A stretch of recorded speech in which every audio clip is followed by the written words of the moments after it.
नमस्कार, आप देख रहे हैं न्यूज 18 राजस्थान। आपके साथ मैं हूं आसिफ खान। आज ब्रेन ट्यूमर दिवस है। इस दिवस को मनाने के पीछे मकसद है कि लोगों को ब्रेन ट्यूमर के बारे में जागरूक किया जाए। खराब लाइफस्टाइल की वजह से ब्रेन ट्यूमर के मामले बढ़ रहे हैं, लेकिन सभी ट्यूमर कैंसर नहीं होते और मेडिकल साइंस इतनी तरक्की कर चुका है कि अब इसका इलाज संभव है।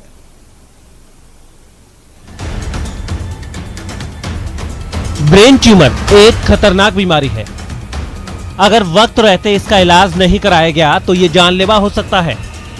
आमतौर पर ब्रेन ट्यूमर को कैंसर मान लिया जाता है, लेकिन हर ब्रेन ट्यूमर कैंसर नहीं होता और इसका इलाज भी संभव है। भगवान Mahavir cancer hospital and research centre के ब्रेन ट्यूमर विशेषज्ञ डॉक्टर नितिन द्विवेदी का कहना है कि ब्रेन ट्यूमर के इलाज में कई नई तकनीक आ चुकी हैं, जिससे कुछ महीने में ही रोगी का इलाज संभव है।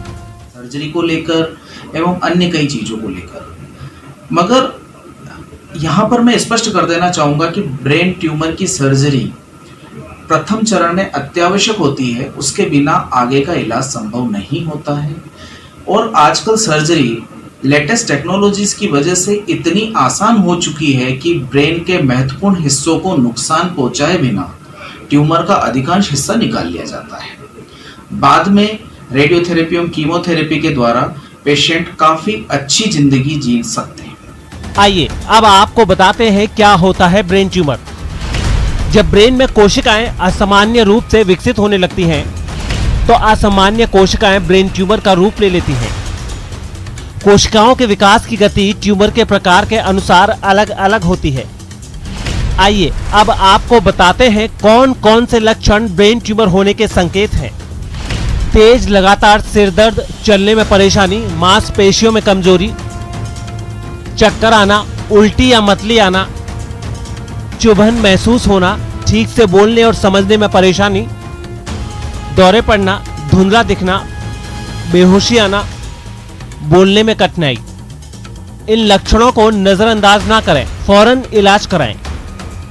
ब्रेन ट्यूमर के इलाज में प्लानिंग की भूमिका सबसे अहम होती है। डॉक्टर द्विवेदी का कहना है कि ट्यूमर के इलाज में सर्जरी सबसे अहम है। कई बार ब्रेन से पूरे ट्यूमर को निकालना संभव नहीं हो पाता है, तो उस स्थिति में रेडिएशन थेरेपी के जरिए ट्यूमर को पूरी तरह से खत्म किया जाता है। आजकल देश में ब्रेन ट्यूमर्स की संख्या में बहुत तेजी से वृद्धि देखने को मिली है।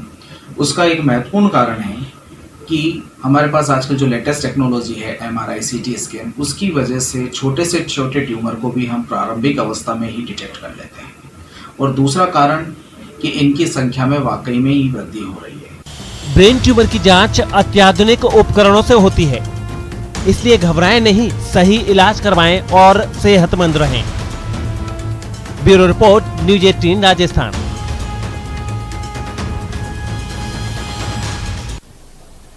तो आज ब्रेन ट्यूमर दिवस है और ब्रेन ट्यूमर कोई नई बीमारी नहीं है। हालांकि अब मेडिकल साइंस इतनी तरक्की कर चुका है कि इसका इलाज मुमकिन है। ना पहले विदेशों में इसके इलाज के लिए जाया जाता था, लेकिन देश के अंदर आज बहुत से शहरों के अंदर ब्रेन ट्यूमर का इलाज आसानी से किया जा सकता है। इसके समाधान, इसके लक्षण और किन चीजों की वजह से ये बीमारी पनपती है, इसी को लेकर आज हमारे साथ लाइव जुड़ चुके हैं डॉक्टर के बंसल, ब्रेन ट्यूमर सर्जन हैं, और doctor Nagendra Sharma, senior neuro surgeon. सबसे पहले डॉक्टर नगेंद्र शर्मा के पास चलते हैं। डॉक्टर नगेंद्र, आज ब्रेन ट्यूमर दिवस है। आपको याद होगा जब एक जमाने के अंदर अर्ली 70 या 80 के अंदर जब ब्रेन ट्यूमर की बात की जाती थी तो इसे एक गंभीर समस्या माना जाता था और ऐसी बीमारी का इलाज लगभग ये मान के चला जाता था कि इस पेशेंट को विदेश ले जाना पड़ेगा या इसका जो सर्जरी करके ट्यूमर निकालना बहुत ही मुश्किल है। क्या इन परिस्थितियों में या इन हालात में बदलाव आया है डॉक्टर नगेंद्र शर्मा?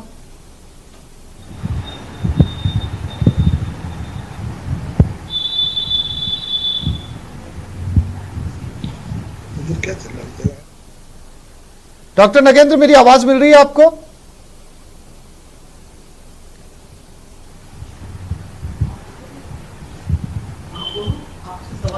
हम फिर से कोशिश करेंगे डॉक्टर नगेंद्र से बात करने की। डॉक्टर के बंसल भी हमारे साथ जुड़े हुए हैं। जी, मुझे आपकी नगेंद्र जी आवाज आ रही है इस समय। मैं डॉक्टर के बंसल, आपको मेरी आवाज मिल रही है बंसल साहब? हेलो, बोल रहा हूं। बंसल जी मेरी आवाज पहुंच रही है आप तक?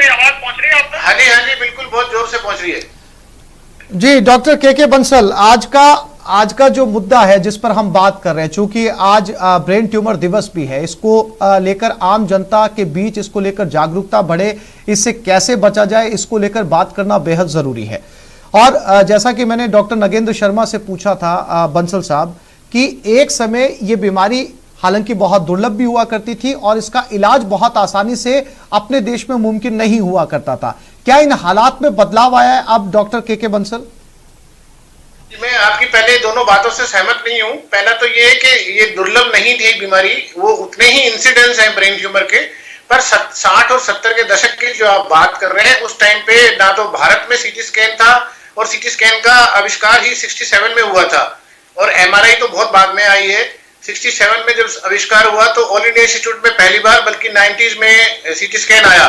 उससे पहले हम लोग एंजियोग्राफी करके ब्रेन ट्यूमर का डायग्नोस करते थे, और ये आपके ये सीएमसी वेल्लोर है, वहां पे सबसे पहले सर्जरी शुरू हो गई थी 60-70 के दशक में, और काफी लोग भारत से वहां जाके कराते थे, जहां पे डॉक्टर प्रोफेसर मैथ्यू जैकब चांडी जो सीनियर मोस्ट बंदे थे, he was the first train neurosurgeon of India. He started doing there neurosurgery in CMC Vellore. और जो आप बात कर रहे हैं आज के हालात के बदलाव में, तो वो उसके लिए मैं ये कहना चाहूंगा कि आज हर शहर में 5-5, 10-10 एमआरआई है, सीटी स्कैन है, और आदमी पहले से जागरूक भी ज्यादा हो गए हैं। कुछ भी सिम्टम आने पे तुरंत जांच कराई जाती है, तो इसलिए जल्दी बीमारी पकड़ में आ जाती है। इसलिए आप कह सकते हैं कि इंसिडेंस ज्यादा लग रहे हैं आपको, और ये दुर्लभ नहीं कह रहे आप अभी आज इनको, क्योंकि डायग्नोसिस जल्दी हो जा रहा है, लोग बाग भी जागरूक हो रहे हैं, और हम लोग भी सब आपके साथ में मिलके कोशिश करते हैं कि जल्दी से जल्दी ज्यादा से ज्यादा जागरूक हो, ताकि आग लगने से पहले ही बुझाई जा सके। बिल्कुल बंसल जी, मैं आपसे सहमत हूं, और मेरा कहने का मतलब भी वही था कि जब डायग्नोसिस होता ही नहीं था, तो पहली बार जब सामने आई बीमारी तो सबके लिए ये एक बहुत ही अलग तरह की बीमारी थी। लेकिन अब सवाल ये है कि जब डायग्नोसिस होने लगा है और इसकी जांच बहुत आसानी से होने लगी है, तो क्या जैसा कि हमने अपने इस मुद्दे में भी बताया कि क्या हर ट्यूमर कैंसर होता है, हर ट्यूमर कैंसर नहीं होता है, और अगर ट्यूमर बनता है तो क्या सर्जरी के जरिए उसे आसानी से निकाला जा सकता है? मरीज पहले जैसे पहले जिंदगी अपनी जीवन यापन करता था, क्या सर्जरी के बाद भी वैसे ही जीवन यापन कर सकता है वर्तमान के हालात में? जी बिल्कुल आसानी से ट्यूमर निकाले जा सकते हैं। आज हम ये कहेंगे, मैं ये कहूंगा कि जो मॉडर्न टेक्नोलॉजी है और जो साइंस है, जो हमारी एनाटॉमी है और जो ह्यूमन साइंस है और जो टेक्नोलॉजी है, उन दोनों की मैरिज होने से ये हमारी चीजें बहुत आसान हो गई हैं। I would call it as a marriage of technology and the advancing human science. So with the newest equipment, we can localize the tumor easily, and we can save the important eloquent part of the brain, and we can remove the tumor easily. And what you have asked कि जो लोगों ने normal जिंदगी जी सकते हैं, मैं आपको मेरे सैकड़ों मरीज ऐसे दिखा सकता हूं जो आज बिल्कुल नॉर्मल जिंदगी जी सकते हैं। वो ये कहते हैं कि साहब हमारे 2010 में ट्यूमर हुआ था, आपने ऑपरेशन किया था, और आज मैं बिल्कुल फिट एंड फाइन हूँ।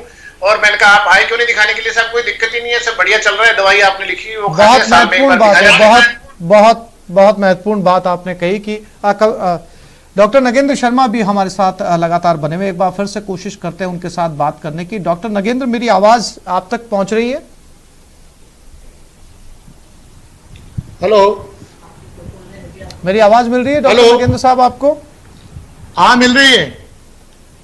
डॉक्टर नगेंद्र, मेरा सवाल आपसे ये है, चूंकि आज ब्रेन ट्यूमर दिवस है और आम आदमी चूंकि इस समय जो है वो बीमारियों का कहा जा सकता है कि बोलबाला है, और एक कोविड काल भी इस समय चल रहा है, तो ऐसे में ब्रेन ट्यूमर जब किसी मरीज को पता चलता है तो उसके पास उसको जो है वो ब्रेन ट्यूमर है, तमाम आशंकाओं से वो घिर जाता है, तमाम तरह की नेगेटिविटी उसको घेर लेती है। ब्रेन ट्यूमर ना हो, इसके लिए क्या सजेशन आप देना चाहेंगे? कैसी लाइफ स्टाइल एक आम आदमी जिए कि कम से कम वो ब्रेन ट्यूमर से जिंदगी भर बचा रहे? देखिए, ऐसा तो कोई तरीका नहीं है, न अच्छी कोई लाइफ स्टाइल है कि आप ब्रेन ट्यूमर को होने से रोक सकते हैं, क्योंकि ये जेनेटिक पार्ट है, ब्रेन की जेनेटिक जो कोड्स हैं उसके अनुसार ट्यूमर होता है। लेकिन कुछ चीजें हैं जिनसे हम ध्यान रख सकते हैं, लेकिन उनमें ब्रेन ट्यूमर नहीं हो ऐसा कोई भी एश्योरेंस या गारंटी या कोई उपाय नहीं है। थोड़ा लाइफ स्टाइल में यदि योगा करना या ब्रेन को स्ट्रेस नहीं देना, इन चीजों से थोड़ा बचाव हो सकता है। लेकिन चूंकि ये जेनेटिक ट्यूमर है, ये ब्रेन की खुद की जेनेटिक्स में चेंजेस आते हैं, ब्रेन सेल खुद मॉडिफाइड म्यूटेट होके एक ग्रोथ के रूप में आते हैं, इसलिए ऐसे कोई लाइफ स्टाइल नहीं है जिसमें हम इनको ब्रेन ट्यूमर्स को रोक सकते हैं। ज्यादातर तो ब्रेन ट्यूमर होने के बहुत दिनों बाद मरीज को मालूम पड़ता है। शुरुआती दौर में तो मरीज को मालूम ही नहीं पड़ता है कि उसको ट्यूमर हो रहा है, क्योंकि वो हल्का सर दर्द या कोई उल्टी करके आता है और जब तक ब्रेन ट्यूमर बड़ा हो चुका होता है। इसलिए ऐसे मेरे हिसाब से तभी तो कोई लाइफस्टाइल में थोड़ा मेंटल स्ट्रेस या कोई योगा से थोड़ा बहुत कोई 1-2% उसके कारण को तो नहीं रोक सकते, लेकिन उसके सिम्टम को थोड़ा बहुत कम कर सकते हैं। लेकिन यदि ब्रेन ट्यूमर जेनेटिक पार्ट है, इसका होना है तो होके ही रहता है ये, और जिनको होगा उनको होगा ही, कोई तरीके से नहीं रोक सकते इनको। जी डॉक्टर नगेंद्र, इसके अलावा भी एक महत्वपूर्ण सवाल है, बहुत सारी क्यूरियोसिटीज हैं, बहुत सारी जिज्ञासाएं हैं लोगों में ब्रेन ट्यूमर को लेकर, कि आपने बताया कि ब्रेन ट्यूमर को नहीं रोका जा सकता, ये दिमाग की अपनी उपज है, उसके अंदर बहुत सारे चेंजेस आते हैं जिसकी वजह से ये ट्यूमर जो है वो पनपता है। जब ब्रेन ट्यूमर किसी को हो जाता है तो ये मान के चला जाता है कि इसका इलाज केवल और केवल सर्जरी है, सर्जरी के जरिए ही इसे बाहर निकाला जा सकता है। अगर समय पर ब्रेन ट्यूमर को पकड़ लिया जाए उसको बढ़ने के समय, तो क्या डॉक्टर नगेंद्र दवाइयों के जरिए भी इसे रिजॉल्व किया जा सकता है? क्या दवाइयों के जरिए भी इसे खत्म किया जा सकता है या सर्जरी पर ही जाना पड़ेगा? यदि मरीज की स्टेज किस स्टेज पर ट्यूमर का पेशेंट आता है उसके ऊपर उसका पूरा इलाज निर्भर करता है। मान लो एक ट्यूमर का एक पेशेंट है जिसके केवल फिट्स के यानी सीजर्स मिर्गी के दौरे एक साइड में पड़ रहे हैं, और वो उस स्टेज पे मान लो मेरे पास आता है और मैं CT/MRI से डायग्नोज करता हूं कि फ्रंटल लोब में एक छोटा सा हाइपोटेंस लीजन है, यानी वेरी लो ग्रेड ग्लायोमा है, तो ये वेट एंड वॉच करने वाली है। उसको केवल आपको मिर्गी के दौरे रोकने की दवाई देनी है, इस स्टेज में सर्जरी की कोई जरूरत नहीं है। और एवरी 3 मंथ to 6 मंथ उसकी स्क्रीनिंग होती रहती है। यदि ट्यूमर की साइज लगातार बढ़ रही है, पेशेंट पे ब्रेन पे प्रेशर के सिम्टम आ रहे हैं, तो यहाँ आकर के ये वो स्टेज आ गई है जहाँ मरीज को सर्जरी के अलावा कुछ भी नहीं है, सर्जरी करनी ही पड़ेगी। लेकिन यदि ट्यूमर की ग्रोथ ऑटोमेटिक बॉडी ने खुद ने रोक रखी है और बढ़ती नहीं है, और जिस मान लो 2 सेंटीमीटर का ट्यूमर था 2 सेंटीमीटर का ही है, तो और वो दवाइयों से वेल कंट्रोल्ड है, एसिम्प्टोमेटिक है, तो अपन मेडिसिन से जब तक वेट कर सकते हैं जब तक कि ट्यूमर की ग्रोथ नहीं हो। लेकिन एक बार ट्यूमर की ग्रोथ हो गई है और ब्रेन पे प्रेशर सिम्टम आ गए हैं और मरीज को न्यूरोलॉजिकल डेफिशिएट आ गए, कमजोरी आ गई है, तो उस समय surgery is only the treatment. Post surgery बहुत सारी मेडिसिन है जो ट्यूमर की ग्रोथ को रोक सकती हैं, लेकिन प्री ऑपरेटिव यदि लो ग्रेड ग्लायोमा है तो हम उसका वेट एंड वॉच कर सकते हैं, स्क्रीनिंग से उसका पता लगा सकते हैं, मेडिकल से ट्रीटमेंट से उसको मरीज को आराम से रख सकते हैं। लेकिन एक बार ग्रोथ चालू हो गई है और ब्रेन पे प्रेशर है तो surgery is only the remedy that time. जी डॉक्टर बंसल, जैसा कि डॉक्टर नगेंद्र जी ने कहा कि इसको पनपने से नहीं रोका जा सकता, लेकिन इसका इलाज संभव है, इसको दवाइयों के जरिए इसकी ग्रोथ रोकी जा सकती है, या फिर अगर ये पूरी तरीके से ग्रोथ कर चुका है तो फिर इसको सर्जरी के जरिए निकाला जा सकता है। अब सवाल ये उठता है कि जो आपके पेशेंट थे जो आपसे अब तक सर्जरी के जरिए ब्रेन ट्यूमर निकलवा चुके हैं और एक अच्छी जिंदगी वो जी रहे हैं, दवाइयां तक उनकी बंद हो चुकी है, तो डॉक्टर बंसल क्या ये भी मुमकिन है कि एक बार रिमूव किए जाने के बाद ब्रेन ट्यूमर दोबारा ना बने? जी, कई प्रकार के ट्यूमर होते हैं। एक ट्यूमर जो उसको हम मेनिंजियोमा बोलते हैं, जो दिमाग की झिल्ली से उत्पन्न होता है, वो ट्यूमर अगर ऐसी जगह पे है और हम उसको पूरा निकाल दें तो, और वो ब्रेन के ऊपर प्रेशर डाल रहा है तो उसको पूरा निकाल दें तो उसके बाद में वो नॉर्मल हो जाता है और दोबारा ट्यूमर बनने की संभावना बिल्कुल खत्म हो जाती है। और जैसा कि डॉक्टर नगेंद्र ने बोला अभी कि जो लो ग्रेड ट्यूमर्स होते हैं उसमें हम ट्यूमर की सर्जरी इमीडिएटली एडवाइज नहीं करते। जैसे कि उनको मिर्गी के दौरे बढ़ रहे हैं तो मिर्गी के दौरे रोकने की दवाई हम देते हैं, और ट्यूमर बढ़ने से रोकने की कोई दवाई नहीं है। ट्यूमर अपने आप अपनी ग्रोथ से बढ़ेगा, जो भी उसकी ग्रोथ पैटर्न है हम उसको सीरियल CT स्कैन या MRI करके ऑब्जर्व करते हैं कि इसका ग्रोथ पैटर्न कैसे चल रहा है। तो उसमें हम इनिशियली 3 मंथ्स में, 6 मंथ में, 1 ईयर में CT स्कैन MRI ये डायग्नोसिस करने के लिए कि ट्यूमर की ग्रोथ तो बढ़ नहीं रही है या पेशेंट को कोई ऐसा सिम्टम तो नहीं आ रहा है जैसे उसकी आंखों से रोशनी कम दिखाई देना या दौरे कंट्रोल नहीं हो रहे हैं उसी दवाई पे जिसपे कंट्रोल थे, या फिर कोई हाथ पैर में कमजोरी आना, आंख की रोशनी कम होना, चलने में लड़खड़ाहट होना, सिर दर्द करने लगना, उल्टियां आना, ये सब सारे सिम्टम जब होने लगते हैं तब हम फिर उसको निकालने की के लिए सलाह देते हैं। और वो भी ट्यूमर अगर कोई ऐसी जगह है ब्रेन में, जो बहुत सारी जगह होती है, कुछ नॉन इलोक्वेंट पार्ट होते हैं ब्रेन के जहां पे कि बहुत इंपॉर्टेंट एरिया नहीं है, अगर वहां पे ट्यूमर है, और कुछ ऐसे इंपॉर्टेंट एरिया जैसे मैं बोल रहा हूं आप सुन रहे हैं, ऐसे स्पीच एरिया हमारा ब्रेन का है, अगर ऐसी जगह पे ब्रेन ट्यूमर है तो उसमें डेफिसिट बाद में ऑपरेशन के बाद में आवाज जाने का, आवाज ना समझने का खतरा बना रहता है। पर अगर ट्यूमर बढ़ रहा है, प्रेशर डाल रहा है, तो उसको निकालना ही पड़ेगा।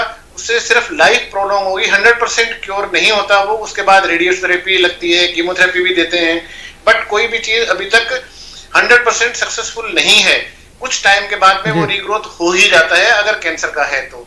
और रही तीसरे प्रकार के ट्यूमर की, जो कि शरीर के किसी और अंग से आपके ब्रेन में पहुंचते हैं, जैसे कि फेफड़ों का सेकेंडरीज पहुंचते हैं, जिसको मेटास्टेसिस बोलते हैं।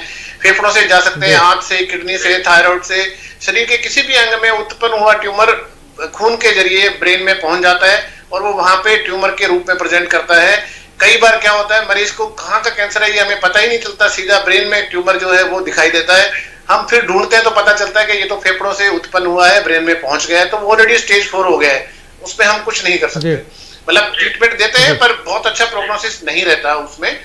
पर हमारा जो भी उद्देश्य रहता है इसमें वो ये रहता है कि जितनी भी लाइफ है वो life, quality of life should be comfortable, he should be आत्मनिर्भर, like he can do his own work, अपने नहा ले, धो ले, खाना पीना खा ले, घूम ले, फिर ले, इतना करने लायक रहे तो भी अच्छी बात है।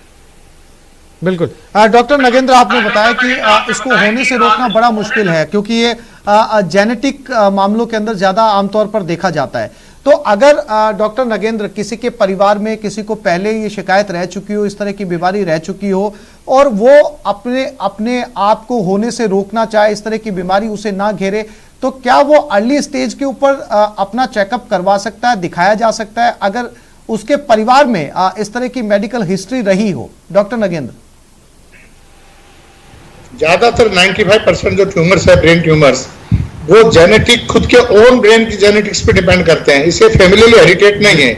मान लो मेरे को ब्रेन ट्यूमर हुआ है या मेरे किसी परिवार को सदस्य गए, तो जरूरी नहीं है कि उनको किसी मेंबर्स को ये होगा।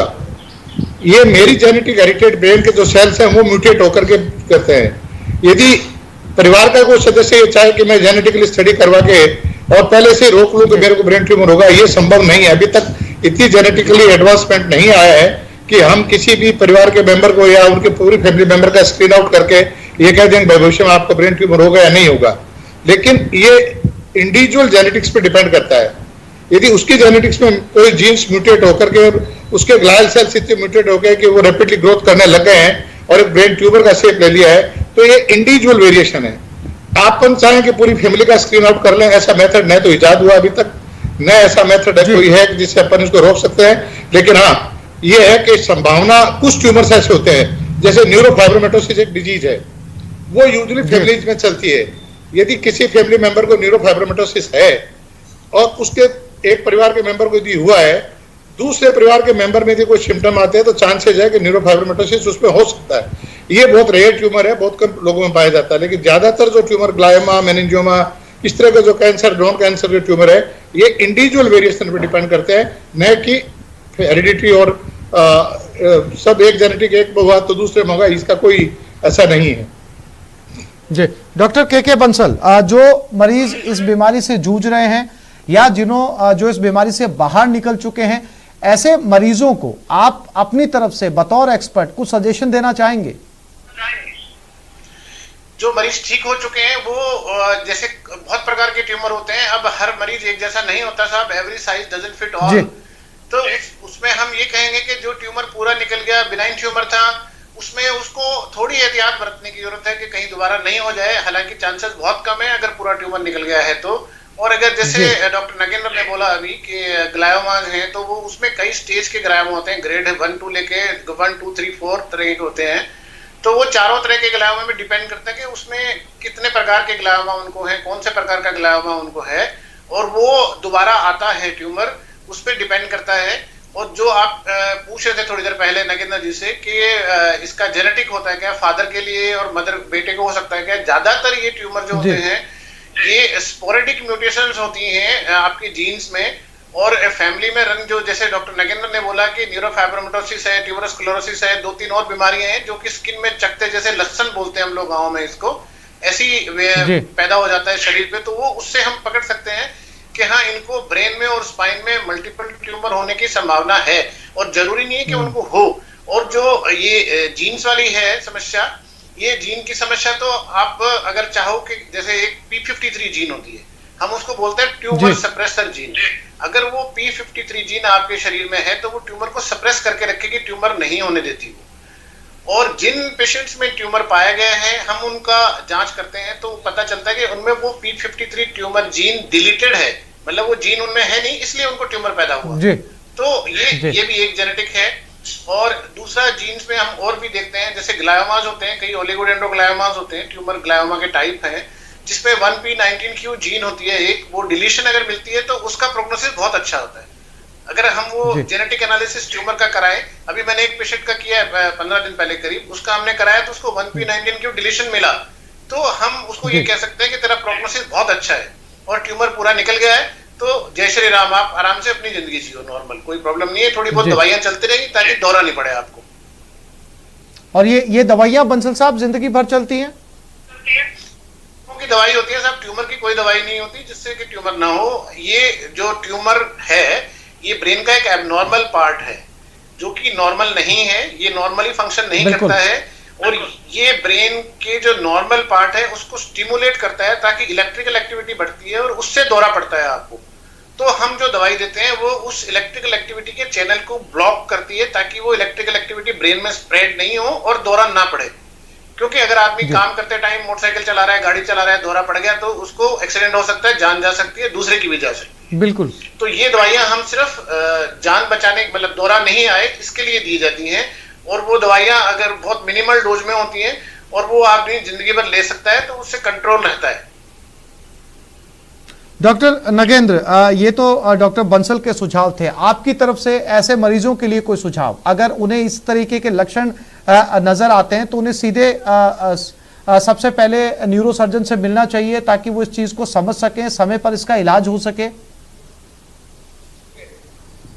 हमारे भारत के अंदर हर साल करीबन 40 से 50 हजार पेशेंट ब्रेन ट्यूमर के आते हैं और 2.5 से 3 हजार बच्चों को ब्रेन के ट्यूमर्स आते हैं। और आज दिन तक 40 साल के एक्सपीरियंस में मैंने केवल 2 से 4% मरीज ऐसे देखे हैं जो इनिशियल स्टेज पर हमारे पास प्रेजेंटेशन हो जाते हैं। क्योंकि इसका सबसे पहला कॉमन सिम्टम ये है कि सर में दर्द होता है और उसके बाद उसको उल्टी हो जाती है, और जैसे ही सुबह उठते उल्टी होती है उसका सर दर्द ठीक हो जाता है।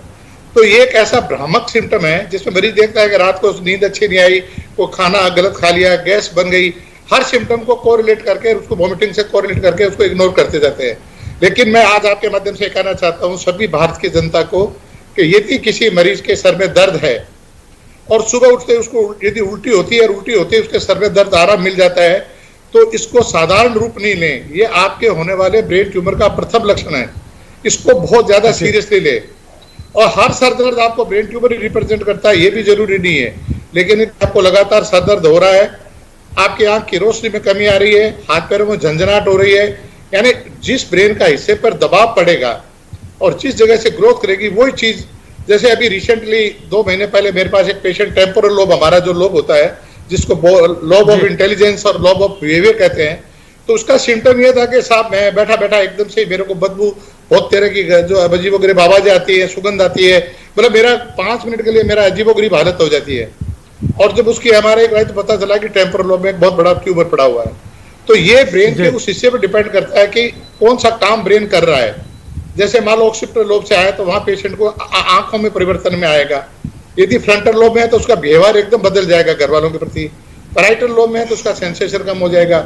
यदि आप, मेरा एक ही सजेशन है कि सब मरीजों को, यदि आपके शरीर में कोई तरह की एबनॉर्मल कोई सिम्टम डेवलप होता है, सर दर्द, उल्टी, हाथ पैरों में झंझनाहट होना, दांत में दर्द होना, आंख में रोशनी की कमी होना, कैसा भी हो, आप तुरंत एक बार डॉक्टर से, न्यूरोसर्जन से कंसल्ट कर लीजिए, और आपको न्यूरोसर्जन पूरा सेटिस्फाइड होने के बाद आपको ये सर्टिफिकेट देगा कि आपको ब्रेन ट्यूमर नहीं है, ये आपको सर दर्द है, ये इस कारण से है, क्योंकि वो इस चीज को पूरी तरह इन्वेस्टिगेट करेगा, और इन्वेस्टिगेट होने के बाद जब कंफर्म हो जाएगा, जब आपको वो सर्टिफिकेट देगा कि आप ब्रेन ट्यूमर से नहीं है। और यदि आपने पहले सिम्टम पे ब्रेन को पकड़ लिया है तो ब्रेन न्यूरोसर्जन आपकी सर्जरी करके या उसको मेडिकल ट्रीटमेंट देके आपको बहुत लंबी जिंदगी तक इस ब्रेन ट्यूमर से फ्री करता है। इसलिए डिपेंड ये करता है डॉक्टर के बंसल, समय की कमी है, बहुत संक्षेप में आपसे जवाब चाहूंगा। आपने शुरू में जिक्र किया जब हमने इस मुद्दे पर बातचीत करनी शुरू की थी कि दिमाग के कई बार ऐसे हिस्से में भी ट्यूमर पड़ा रहता है जिससे बहुत ज्यादा फर्क नहीं पड़ता है, क्या उसे भी निकाला जाना जरूरी है या वो मेडिसिन के जरिए ठीक किया जा सकता है या उसे रोका जा सकता है? डॉक्टर बंसल ये सवाल कर रहे हैं, ये जैसे कि आप कह रहे हो मेडिकल के ट्रीटमेंट के जरिए कोई ट्यूमर नहीं रोका जा सकता। मैं आपके लिए सिंपल सा इसका एक जवाब देता हूं कि अगर आपके पैंट की जेब में अगर कोई पत्थर फंस जाए, कंकड़ डल जाए, तो क्या आप उसको दवाई से गला सकते हैं? नहीं गला सकते जी। उसको निकालना ही पड़ेगा। आपके जूते में कंकड़ फंस जाए तो जूता खोल के निकालना ही पड़ेगा। तो ये ट्यूमर लेकिन ऐसे हैं जैसे कुछ लो ग्रेड ट्यूमर है, जैसे फ्रंटल लोब में आगे की तरफ पड़ा हुआ है या किसी कोने में एक छोटी सी जगह पे पड़ा हुआ है जो परेशान नहीं कर रहा है और उसकी ग्रोथ भी नहीं हो रही है। जब हम 3 महीने 6 महीने पे एमआरआई करके देखते हैं और उसका साइज उतना ही पड़ा है, बढ़ नहीं रहा है, तो हम उसको वेट एंड वॉच कर सकते हैं, ऑब्जर्व कर सकते हैं। बट लेकिन पेशेंट पे हमें पेशेंट को उन्हें बोलना पड़ेगा कि तेरे को हर 6 महीने पे आके एक बार जांच करानी पड़ेगी। अगर ट्यूमर बढ़ेगा तो निकालना पड़ेगा। अभी हम दवाइयों से तेरे जो इसके सिम्टम है जैसे दौरा पड़ना या बिहेवियरल चेंज है, हम उसको रोक सकते हैं, बट हम ट्यूमर की growth doctor Bansal ji, doctor Bansal, doctor Nagendra, इस महत्वपूर्ण मुद्दे पर आपने अपने ये सुझाव रखे और इस पर इतनी जानकारी साझा की। आप दोनों मेहमानों का हमारे साथ जुड़ने के लिए बहुत बहुत शुक्रिया। नमस्कार।